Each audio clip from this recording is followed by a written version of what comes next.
നമ്മളെന്തായാലും ഒരു water ലീക്കേജിനെ base ചെയ്തിട്ട് നമ്മൾ വാട്ടർ അതോറിറ്റിയിൽ കംപ്ലൈൻറ്റ് ചെയ്തിട്ടുണ്ടായിരുന്നു. കംപ്ലൈൻറ്റ് ചെയ്തതിൻ്റെ ഭാഗമായിട്ട് ആ കംപ്ലൈൻറ്റ് പരിഹരിച്ചിട്ടുണ്ട് കേട്ടോ. വാട്ടർ 1916 വിളിച്ചിട്ടാണ് നമ്മൾ കംപ്ലൈൻറ്റ് ചെയ്തിട്ടുണ്ടായിരുന്നത്. ആ കംപ്ലൈൻറ്റ് പരിഹരിച്ചിട്ടുണ്ട്. വാട്ടർ ലീക്കേജ് ഇല്ല.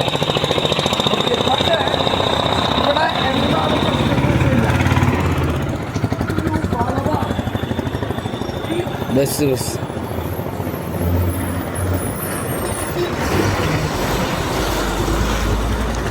വളവാണ്. ഈ വളവ് എന്ന് പറഞ്ഞിട്ടുണ്ടെങ്കിൽ ചെറിയൊരു റോഡാണിത്.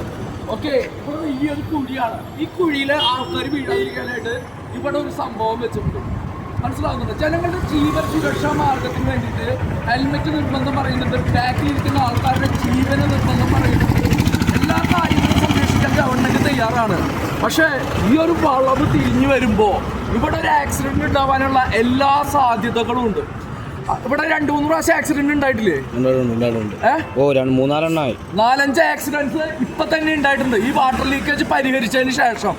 അപ്പോൾ ഇവിടെ പബ്ലിക് സർവീസ് കമ്മീഷൻ, അതായത് നമ്മുടെ മുഹമ്മദ് റിയാസ്, താങ്കളുടെ ശ്രദ്ധയിലേക്ക് പെടുത്തുന്നു.